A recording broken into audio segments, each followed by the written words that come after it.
Hello बच्चों। तो आपका स्वागत है डायफर्टलेस मैथ विद विक्रम में। तो हमने पहला चैप्टर पढ़ लिया है, कंप्लीट कर दिया है, उसके सारे वीडियो हमने चला दिए हैं। अब हम आज दूसरा चैप्टर पढ़ने वाले हैं, 2 नंबर, जिसका नाम है बहुपद। चैप्टर का नाम क्या है? बहुपद। वैसे तो हमने 9th क्लास में भी बहुत पढ़ा है कि बहुपद होता क्या है, बहुपद की घात क्या होती है। तो मान लो आपको कोई भी चर राशि दे दे, जरूर नहीं है वो x के रूप में हो, y के रूप में हो, किसी के रूप में भी हो सकती है। मान लो वो कोई राशि दे रखी है कि x के रूप में दे रखी है। अब आपको कोई कह दे कि इसकी घात क्या होगी, तो आपको कोई भी समीकरण दे दे, x के रूप में दे दे, उसकी जो अधिकतम घात होती है वो होगी बहुपद की घात। मान लो कोई समीकरण दे दे आपको px के रूप में, x की घात 4 + 5 + x की घात 3। अगर आपको पूछ ले कि इस बहुपद की घात कितनी है, तो आपको कितनी बतानी है? इस बहुपद की घात कितनी है? 4 है। इसकी जो अधिकतम घात होगी वो ही बहुपद की घात होगी। मान लो आपके पास समीकरण दे रखा हो px = x + 1। ठीक है, तो इसमें बहुपद की घात कितनी है? इसमें बहुपद की घात कितनी है? 1 है। जो हमें नहीं दिख रहा है इसका मतलब बहुपद की घात कितनी है? 1 है। और किसी भी बहुपद की घात अगर 1 हो तो क्या कहलाता है? रैखिक बहुपद कहलाता है। कौन सा बहुपद कहलाता है? रैखिक बहुपद कहलाता है। और मान लो कि एक बहुपद दे आपको px = x² + x + 1। अरे जिस बहुपद की घात 2 हो वो कौन सा बहुपद कहलाता है? वो कहलाता है आपके द्विघात बहुपद होगा। अरे जिस बहुपद की घात 3 हो वो कैसा बहुपद होगा? मान लो x³ + 1 + x² बराबर हो जाएगा ये त्रिघात बहुपद। आपके इस चैप्टर में ज्यादातर बहुपद का द्विघात के रूप में ही वर्णन किया गया और बताया गया है। अगर आपको द्विघात के ही शून्य ज्ञात करने बताए गए हैं, शून्य की सत्यता की जांच करनी बताई गई है। ज्यादा से ज्यादा 2 प्रश्न आएंगे। एक तो आपको बहुपद की रचना करनी है द्विघात बहुपद की, और एक शून्य ज्ञात करना वो द्विघात बहुपद का, और उन शून्यकों की सत्यता जांच करनी है कि मतलब ये जो शून्य ज्ञात किए हैं वो सही है या फिर गलत है। बाकी ज्यादा नहीं आएगा। बस आपको इतना पता होना चाहिए कि जिसकी घात 1 हो वो रेखीय बहुपद होता है, जिसकी घात 2 हो वो द्विघात होता है, और जिसकी घात 3 हो वो त्रिघाती होता है। और बहुपद की घात होती क्या है? किसी भी चर राशि दे रखी है आपके x के रूप में दे रखी है, मान लो जरूरी यहाँ पर x है, मैं कह दिया y की घात 4 p y के रूप में दे रखा है बराबर, तो इसका मतलब है इसमें बहुपद की घात कितनी है? 4 है। आप ये नहीं कहोगे कि 0 हो गए क्योंकि इसमें x नहीं है, नहीं, आपके जो यहाँ दे रखा है इसमें x दे रखा था तो समीकरण x के रूप में था, यहाँ y दे रखा है तो समीकरण y के रूप में है। तो इसका मतलब है बहुपद की घात कितनी होगी? इसमें 4 होगी। और ये बहुपद की घात ही बताया गया है कि इसमें हमें बहुपद की घात कैसे ज्ञात करते हैं। ये हो गया। अब हम 2.1 चैप्टर में आपको ज्यादा कुछ नहीं दिए गए हैं, कुछ 5-6 ग्राफ दिए गए हैं, और 5-6 ग्राफ में बताया गया है कि इसमें शून्यों की संख्या कितनी होगी। 2.2 में ही मतलब है प्रश्न वाले, लेकिन ग्राफ वाले प्रश्न में कुछ नहीं होगा। आपको करना कुछ नहीं, ग्राफ बनाया हुआ दे रखा है। अगर आपको पूछे कि x एक्स पर शून्य की संख्या कितनी होगी, तो जो ग्राफ x एक पर जितनी बार घटा हुआ होगा, जितनी भी बार घटा हुआ होगा, उस पर x शून्य की संख्या उतनी हो जाएगी। मान लो इस समीकरण दे रखा है ये ऐसे घटा हुआ है, मान लो, तो इसका मतलब 1 बार 2 बार 3 बार, कितनी बार घटा हुआ है x को? 3 बार काटता है। तो इसका मतलब इसमें शून्यों की संख्या कितनी हो जाएगी? इसमें शून्यों की संख्या हो जाएगी 3। मान लो एक ग्राफ दे रखा है आपको ऐसा, ये वाला, ये y को काट रहा है, x को नहीं काट रहा है, तो इसका मतलब है इसमें शून्यों की संख्या कितनी हो जाएगी? इसमें शून्यों की संख्या हो जाएगी 0। उसमें ज्यादा कुछ नहीं दे रखा है आपको, छोटे से 5-6 ग्राफ दे रखे हैं, उनमें आपको शून्यों की संख्या ज्ञात करनी है। छोटा सा चैप्टर है, ग्राफ वाला है, ग्राफ में यहाँ पर बना नहीं सकता सारे के सारे, इसलिए हम 2.2 पढ़ेंगे। 2.2 में भी ज्यादा कुछ है नहीं, एक सूत्र काम आएगा ज्यादा से ज्यादा।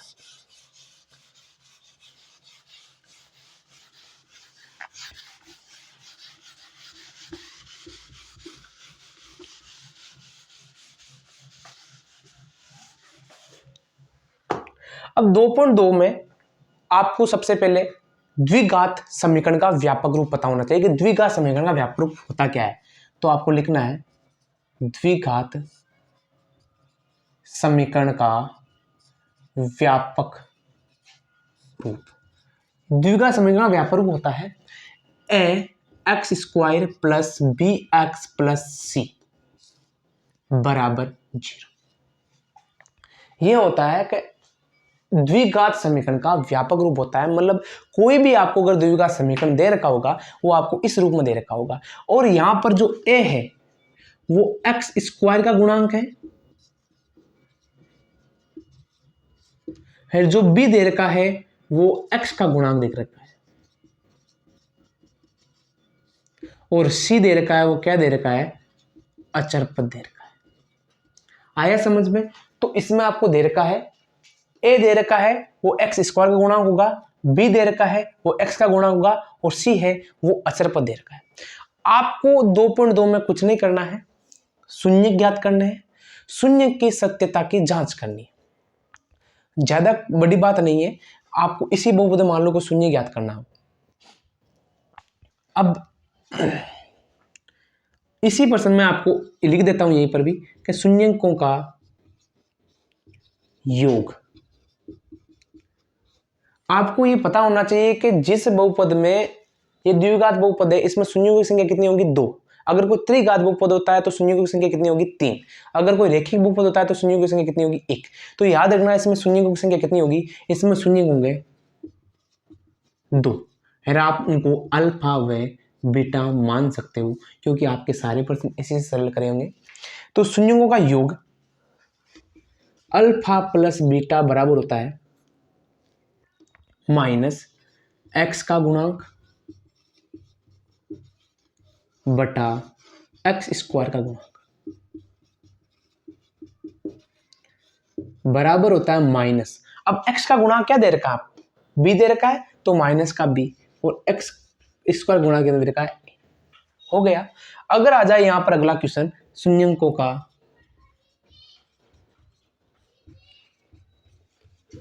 गुणनफल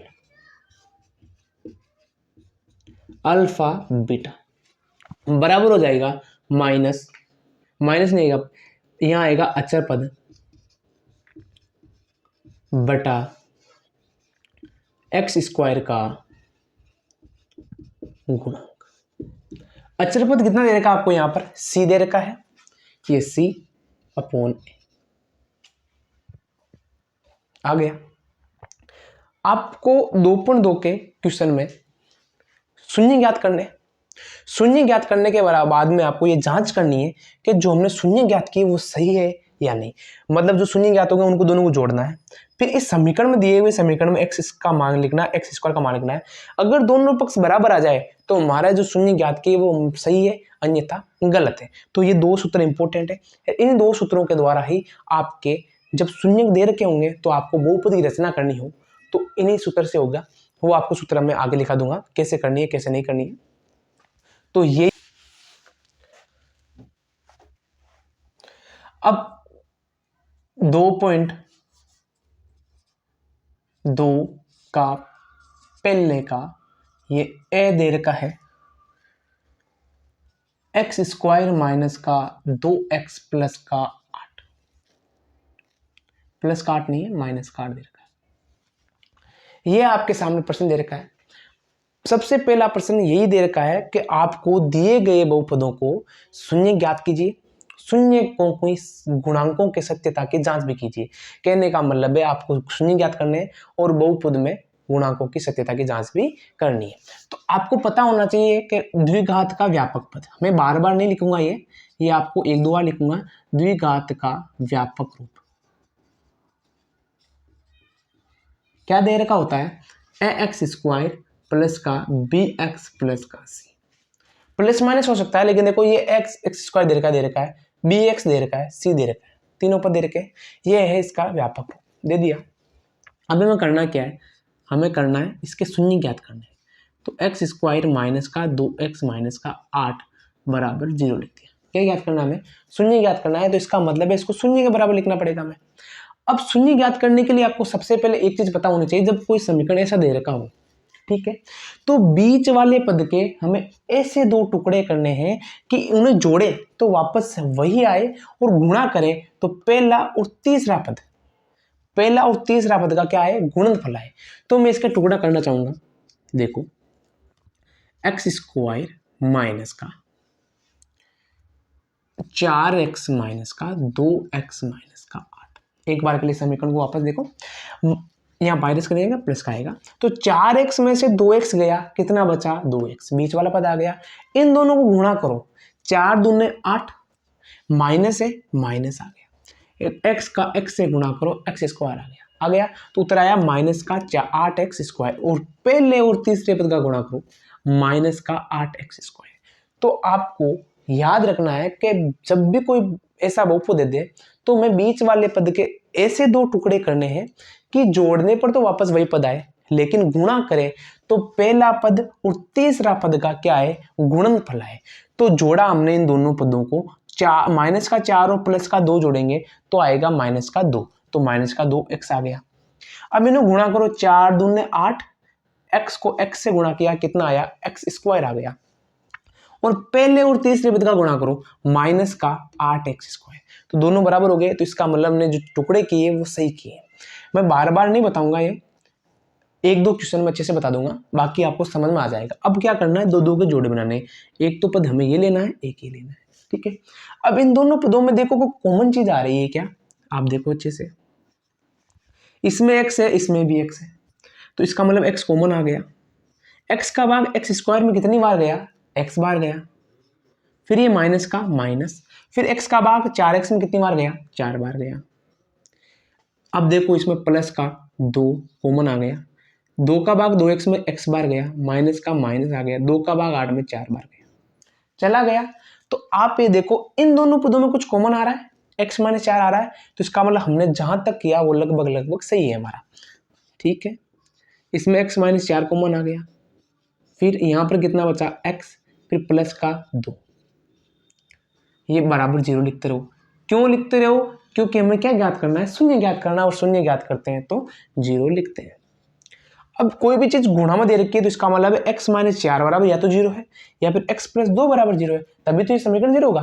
तो लिखो आगे, x माइनस 4 बराबर 0 या x प्लस 2 बराबर 0, इन दोनों में से एक ना एक पद 0 है।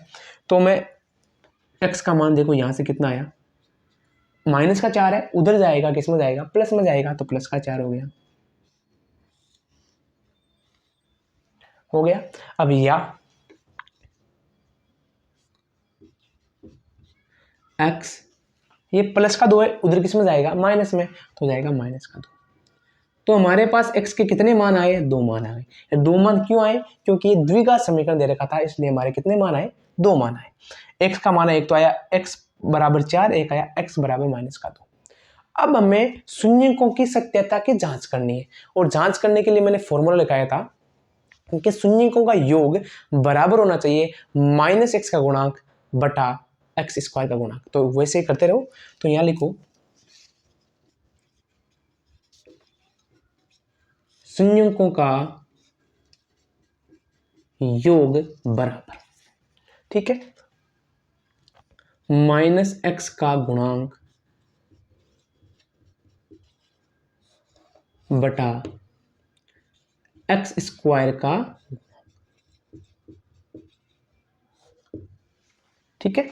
तो शून्यों का योग कितना होया, 4 प्लस माइनस का 2 बराबर x का, माइनस x का गुणांक कितना आया, माइनस x का गुणांक आया माइनस का 2, तो देखो माइनस माइनस 2 बटा x स्क्वायर का गुणांक कितना है, 1 है, 1 लिख दो। 4 और माइनस का 2 कितना होता है, 2 होता है, बराबर माइनस और माइनस का गुणा कितना आया, प्लस आया, बराबर। तो इसका मतलब है हमारा ये तो सही हो गया। अब अगला दे रखा है हमें शून्यकों का गुणनफल, तो हम ऊपर कर सकते हैं, ऊपर से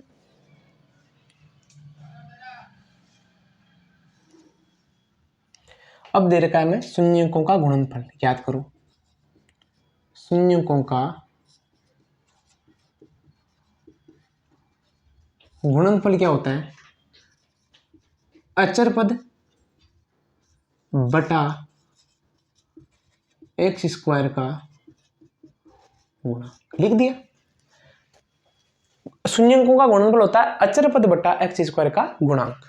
तो गुणनफल ज्ञात करना है, तो शून्य गुणांक कितना हो जाएगा, ये दे देगा 4 गुणा माइनस का 2 बराबर अचर पद कितना आया, माइनस का 8 एक्स का गुणा कितना है, 1 है। 4 को 2 से गुणा करो तो माइनस का 8 फिर बराबर 1 का भाग 2 माइनस का 8। तो आप देखो दोनों पक्ष बराबर आ गए, तो इसका मतलब है हमने जो भी शून्य ज्ञात किए वो हमारे शून्य एकदम सही है, वो शून्यकों की सत्यता की जांच भी सही है। तो आपको पहला क्वेश्चन कभी भी आ जाए, आएगा ऐसा प्रश्न परीक्षा में, तो आपको जैसे ही करना है। मैं आपको क्वेश्चन भी बताऊंगा।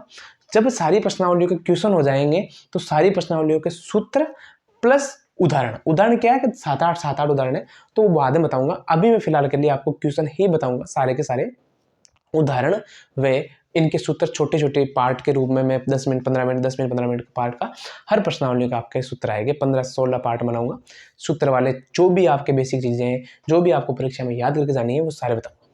अब ये हो गया पहला। अब दूसरा देखो, साथ साथ देख लेते हैं एक ही स्लाइड में। ये आ गया 4s² माइनस का s 4s एर प्लस का 1। ये क्वेश्चन आ गया। अब ये क्वेश्चन यहां पर तो x के रूप में दे दिया, तो आपने -6 का गुणांक लिखा है, लेकिन याद रखना ये s के रूप में है, s फॉर स्कूल। तो आप यहां पर किसका गुणांक लिखोगे, x का नहीं s का गुणांक लिखोगे। ये छोटी सी बात याद रखना। तो हमें कुछ करना कुछ नहीं है इस समीकरण में। ये कौन सा द्विघात रूप है, द्विघात रूप में आपको डायरेक्ट लिखना है। अब 4s² माइनस का 4s प्लस का 1 बराबर लिख दोगे आप 0। अब टुकड़े करने बीच वाले पद के ऐसे टुकड़े करो कि जोड़ने पर यही आए और गुणा करने पर पहला और तीसरा पद आए। तो मैं गुणा कर देता हूँ ये माइनस का 2s प्लस का 1 फिर बराबर का 0। तो जोड़ो माइनस का 2s कितना हो गया, 4s हो गया। ठीक है, तो 2 दूनी 4, माइनस और माइनस गुणा प्लस, पहला और तीसरा पद का गुणा भी क्या आया, ये भी सेम आया। तो इसका मतलब में दो पद ले लो। इन दोनों पदों में कॉमन आ रहा है 2s आ गया कॉमन। 2 का भाग 4 में गया 2 बार, s का भाग s² में गया s बार, माइनस का माइनस 2s का भाग इसमें कॉमन आया माइनस का 1, माइनस का भाग इसमें गया 2s बार, फिर माइनस का 1 बराबर का 0 आ गया। फिर इसमें 2s माइनस का 1 हो जाएगा और ये भी 2s माइनस का 1 हो जाएगा, बराबर क्या आ जाएगा 0। अब या तो इस पद के बराबर 0 है या इस पद के बराबर 0 है, तो लिख दो 2s माइनस 1 बराबर 0 या 2s माइनस 1 बराबर 0 लिख दिया। अब देखो s बराबर आ जाएगा, ये 1 इधर किस में है, प्लस में है, माइनस में, उधर किस में जाएगा, प्लस में जाएगा, और ये 2 किधर है, गुणा में, ये चला जाएगा भाग में। तो s का मान आ गया 1/2, या इसमें भी सेम ही आएगा इसका मान, तो s का मान आ जाएगा 1/2, क्योंकि दोनों समीकरण क्या है, बराबर है। ये हमारे पास s का मान दे दिया, हमने 2 शून्य भी ज्ञात कर लिए। अब हमें करना कुछ नहीं है, जैसे हमने यहाँ पर शून्य सत्यता की जांच की और इस प्रश्न में सत्यता की जांच की, वैसी की वैसी जांच में करनी है, इस प्रश्न में करनी है। अब देखो शून्यकों का युगफल, योग कर याद करो, शून्यकों का योग बराबर होता है -x का गुणांक बटा x² का गुणांक। हो गया -x का गुणांक बटा x² का गुणांक। शून्यकों का योग करो तो ये हो जाएगा 1/2 प्लस 1/2 बराबर -x का गुणांक कितना आया, -x का गुणांक आ गया माइनस का 4, x² का गुणांक कितना आया 4 आ गया। 1/2 1/2 मतलब आधा और आधा कितना होता है, 1 होता है, बराबर माइनस और माइनस गुणा कितना आया, प्लस आ गया, या फिर 4 से हम 4 काट सकते हैं, ये आ जाएगा 1। तो इसका मतलब हमारा ये तो सही है कि योग ज्ञात करने पर शून्य x का गुणांक बटा x का गुणा आ गया, हमने गुणांकों की सत्यता की जांच कर दी। अब गुणनफल में देखो, संयुगों का गुणनफल हो जाएगा अचर पद बटा x² का गुणांक। तो गुणनफल हो जाएगा 1/2 गुणा 1/2 बराबर अचर पद कितना है इसमें, 1 है, और इसमें हो जाएगा 1/4। ठीक है, 1 को 1 से गुणा करो, कितना आया 1, 2 को 2 से गुणा करो 4, तो 1/4 हमारे क्या आ गया, 1/4 आ गया।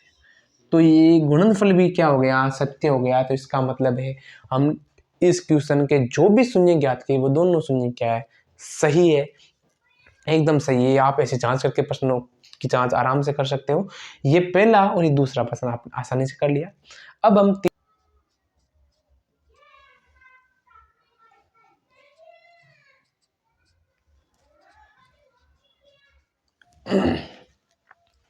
अब देखो अगला क्वेश्चन दे रखा हमारा तीसरा क्वेश्चन। इसमें पहले क्वेश्चन के 6 क्वेश्चन दे रखे हैं, 3 आज हम पढ़ेंगे, 3 अगले वीडियो में पढ़ेंगे।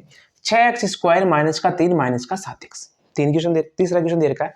तो हमें क्या करना है, जैसे रूप में होता है उस रूप में लेना है। तो इसको हम ले लिया 6x² माइनस का 7x और माइनस का 3 बराबर 0।